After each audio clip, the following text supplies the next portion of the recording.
चाहे पलटी मारें, चाहे यू टर्न लें, चाहे जितना बदल जाए, उनके बयान को करोड़ों लोगों ने सुना है और कई चैनल से उन पर चर्चा भी की है।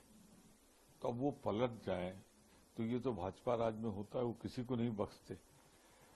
विरोधियों पे ईडी लगा देंगे, सीबीआई लगा देंगे, इनकम टैक्स लगा देंगे, पुराना इतिहास किसी का खोल के रख देंगे। तो अब इंद्रेश जी के साथ क्या हुआ मुझे नहीं मालूम, लेकिन सारे देश ने देखा कि इंद्रेश जी ने जिन्हें अहंकारी बताया था, इंद्रेश जी ने जिन्हें घमंडी बताया था, आज वो पलट रहे हैं अपने बयान से। तो पलट जाए, उससे उनके राष्ट्रीय चरित्र का पता लगता है कि देश के प्रति इतना समर्पित है। लेकिन ये आरएसएस का कैरेक्टर नहीं है। क्यों ऐसा कर रहे हैं ये तो वही बता सकते हैं, मैं नहीं कह सकता। कौन सी कोर उनकी दबती है ये तो वो जाने।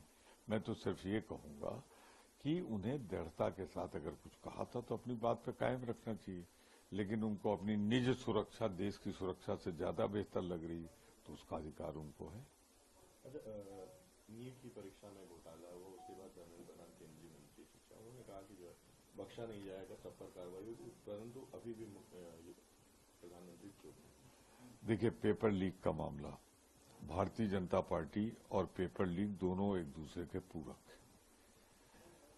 ये मध्य प्रदेश से शुरू हुआ था व्यापम से।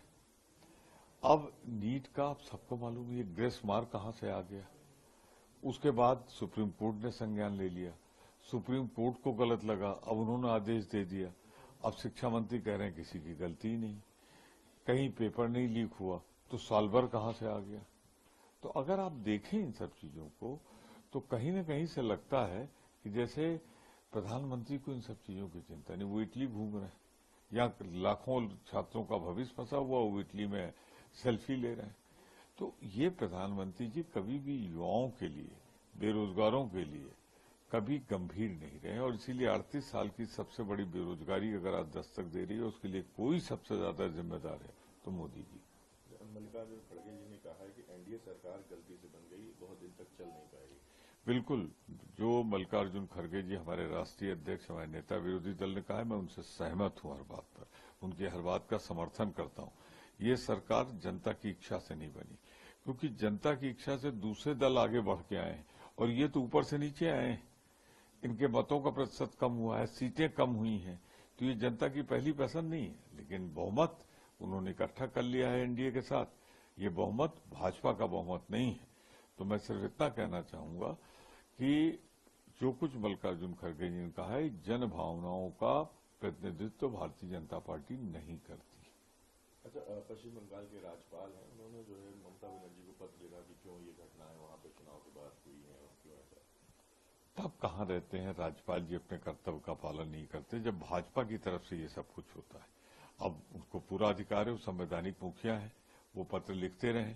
लेकिन जिस तरह चुनाव में भारतीय जनता पार्टी ने वहां पर केंद्रीय बल लगा के जो कुछ भी किया है, उस पर भी वो चेतेंगे या नहीं चेतेंगे, या बंगाल के स्वाभिमान से उनसे कोई मतलब नहीं। लास्ट क्वेश्चन है, जीतनराम मांझी ने जो है इंद्रेश कुमार का जो बयान आया था उस पर पलटवार करते हुए कहा कि जिसको जो बोलना है बोलते रहे, राम भगवान ने हमें फिर से एक बार काम करने का मौका दिया।